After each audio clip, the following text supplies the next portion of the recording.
آن ادا کرتی ہے، یہ پکی بات ہے، اور یہ بات تاریخ سے ثابت ہے۔ قرآن و حدیث سے تو پہلے ہی سے ہمارا ایمان ہے، مگر تاریخ سے ثابت ہے۔ وہ کیسے ہے؟ 20ویں صدی میں ہمارے سامنے دو تجربے ہیں، ایک روس کا اور ایک ترکی کا۔ روس اور ترکی دونوں تجربے ملتے جلتے ہیں، دونوں جگہ مذہب یعنی اسلام کو دیس نکالا دے دیا گیا، اور سختی کا یہ عالم کیا گیا کہ اذان پر پابندی، نماز پر پابندی، قرآن پڑھنے پر پابندی۔ روس کے علاقوں میں تو عربی زبان میں لکھی ہوئی کوئی کتاب رکھنے پر بھی پابندی تھی، اور ترکی میں بھی آسان نہیں تھا معاملہ، تقریباً ایسے ہی حالات تھے، حالانکہ مسلمان کہلانے والے لوگ تھے، مگر حالات یہ تھے۔ ہم ایک بار ترکی گئے تھے محترم صاحب کے ساتھ، تو وہاں ایک محدث تھے، ان کا انتقال ہو گیا ابھی، ان سے ملاقات ہوئی تو انہوں نے بتایا کہ 1950 سے پہلے میں اور میرے 3 بھائی، ہم چھوٹے چھوٹے تھے، اور ہمارے والد ہمیں حافظ بنانا چاہتے تھے، اور حالات ایسے تھے کہ اگر پتہ چل جائے تو گرفتاری ہو جائے گی۔ تو والد نے یہ کیا کہ وہ رات کو اخیر حصے میں، یعنی اتنا پہلے کہ صبح صادق اذان کا وقت ہونے سے پہلے ہم لوگ یاد کر کے اور سنا کے فارغ ہو جائیں، اتنا پہلے ہمیں اٹھاتے تھے بچوں کو، اور ہم اذان فجر سے پہلے، اس کا وقت ہونے سے پہلے پڑھ کر فارغ ہو کر قرآن کو چھپا دیتے تھے۔ اس کے باوجود شک ہو گیا اور کسی نے شکایت کر دی تو والد گرفتار ہوئے اور 7 مہینے جیل میں رہنا پڑا۔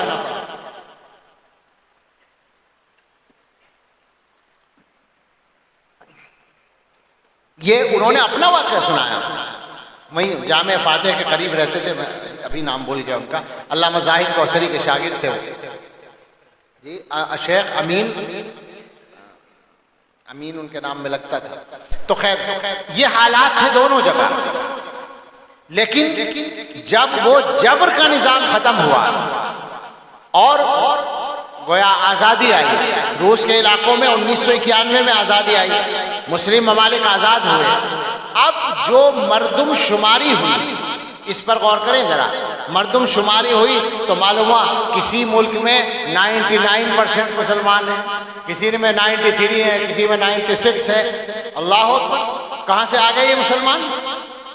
صرف قرآن کی تعلیم سے، اور قرآن کی تعلیم کو انہوں نے کس طرح جاری رکھا؟ اب اس زمانے میں تو کھل کر بات کرنے کے علاوہ کوئی چارہ نہیں، کوئی راز تو دنیا میں راز ہی نہیں رہا ہے، سب کو پتا ہے کیا ہوا تھا۔ انہوں نے تہخانوں میں تعلیم جاری رکھی، بیسمنٹ بنا کر، اور بار بار آنا جانا نہیں، 6 مہینے اندر رہتے تھے پڑھنے والے اور پڑھانے والے، اور انہوں نے سلائی کے کارخانوں میں ٹیلر ماسٹر بن کر بیٹھ کر حافظ قرآن نے بچوں کو سلائی سکھاتے ہوئے قرآن حفظ کرایا۔ یہ بہت ہوا ہے۔ حضرت پیر صاحب جب گئے وہاں پر تو ان کو کسی نے قرآن سنایا کچھ حافظوں کا، اور جب وہ انہوں نے سنایا تو بہت اچھا سنایا، لیکن پھر یہ انہوں نے کہا کہ ان سے کھول کر قرآن کھول کر پڑھوا کر سنیے، تو حضرت نے فرمایا یہ حافظ ہیں تو اب کھول کر پڑھوانے کا کیا مطلب ہے؟ تو انہوں نے کہا کہ دیکھیں تو آپ، اب دیکھا تو پتہ چلا کہ وہ پڑھنا جانتے ہی نہیں ہیں، حافظ ہیں اور دیکھ کر پڑھنا نہیں جانتے۔ تو ان کو بتایا گیا کہ دیکھ کر انہوں نے یاد نہیں کیا ہے، ان کو تو ٹیلر ماسٹر بن کر حافظ صاحب نے زبان سے سکھایا ہے، ایک ایک لفظ زبان سے یاد کیا۔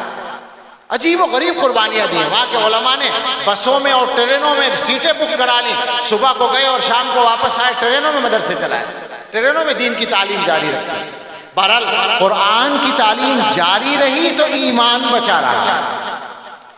ہم الحمدللہ اس ملک میں کسی خوف کا شکار نہیں ہیں، مگر اس بات سے ڈر لگتا ہے کہ مسلمان اپنے دین کے تعلق میں کمزور ہے، اس کے ایمان کے بارے میں ہمیں ڈر لگتا ہے۔ باہر کی کسی طاقت سے ہمیں ڈرنے کی ضرورت نہیں ہے۔ ہندوستان میں ہم کیوں ڈریں صاحب؟ ہم یہاں کے رہنے والے ہیں اور ہماری قربانیاں یہاں کسی سے کم نہیں ہیں، ہمیں اپنے سارے حقوق لینے کا حق ہے، مگر ہم اپنے بھائیوں سے کہیں گے کہ اپنے بچوں کے ایمان کو بچانے کے لیے قرآن کی تعلیم کو جاری رکھنا ہر حال میں ضروری ہے۔ اور 100% مسلمانوں کو قرآن پڑھنا ضروری ہے۔ اب ظاہر ہے کہ 100% قرآن سارے بڑے بڑے مدرسوں میں آ کر نہیں پڑھا جا سکتا، اس کے لیے مکتب ہے۔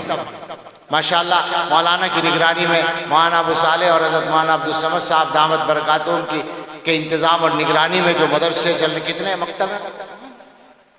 4,500۔ ایسا لگتا ہے جیسے ویسے ہی کوئی ہلکا پھلکا لفظ بول دیا، اور 4,500 مکتب چلانا دانتوں کو پسینہ آ جائے جناب، معمولی کام نہیں ہے۔ میں ظاہر ہے کہ سامنے کوئی تعریف وارف نہیں کرنی چاہیے، لیکن تعجب کا اظہار تو میں کر ہی سکتا ہوں۔ اللہ اکبر، کتنا بڑا کام ہو رہا ہے، اور یقیناً اور بھی حضرات اس طرح کی محنتیں کر رہے ہیں۔ تو مسلمانوں کو چاہیے کہ وہ ان مکتبوں کو اپنے لیے سب سے بڑی نعمت سمجھیں، اور ان کے لیے وہ جو کچھ کر سکتے ہوں، پیسہ بھی دیں، بچوں کو پڑھنے کے لیے بھی بھیجیں، اور کہیں انتظام چلانے کی ضرورت پڑے تو انتظام بھی چلائیں، نگرانی علماء کے حوالے کریں، مگر اپنے مکتبوں کو اپنی اپنی جگہ پر سنبھالیں تاکہ زیادہ سے زیادہ تعداد میں یہ مکتب چل سکیں۔